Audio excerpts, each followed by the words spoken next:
We commonly do laparoscopic hysterectomy for common diseases which affect the women, like for example abnormal uterine bleeding, which is nothing but irregular bleeding, heavy flow like the profuse bleeding, which affects the day-to-day activity of a woman, and severe pain during menstruation. We always start with the alternative method like non-surgical method, and if the woman doesn't respond to the non-surgical method, we go for surgery. Not always we straight away go for surgery, but even though like certain cases we designed very in a straightforward way that they need hysterectomy, but majority of the cases we give alternate method and then go for hysterectomy if necessary. And similarly, fibroid uterus. Fibroid uterus is nothing but a benign growth, a non-malignant growth which is visible in the uterus. There are, it comes in various sizes in the uterus and in various areas. So it depends on the size and the site or location of the fibroid in the uterus.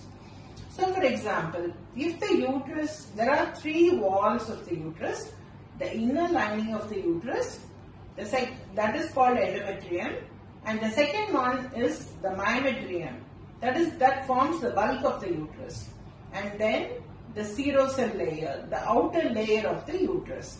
So if the fibroid is present, just beneath the endometrium, the inner lining of the endometrium, it is called submucous fibroid. This submucous fibroid, if it is even small, it creates problem like heavy flow, painful menstruation. And intramural fibroid, which is the fibroid which is present in the myometrium, all the bulk of the uterus. It again, if it pushes the endometrium inside, it causes heavy flow, and it also affects the contractility of the myometrium, which is responsible for the profuse flow and pain during the menstruation. And commonly the fibroid, which is in the subserosal layer, that is under the serosal layer, the outer layer of the uterus, doesn't create any trouble unless the pedicle or the area from which the fibroid starts is very thin and long.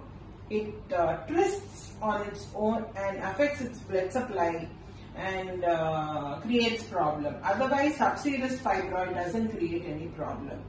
And according to the fibroids, like not all the once we diagnose the fibroid, it's not necessary that all the fibroids need hysterectomy. If the woman has not completed the family, only myomectomy, the removal of the myoma or the fibroid is enough. But if she has already completed the family and she is very symptomatic, then hysterectomy is definitely necessary for that woman.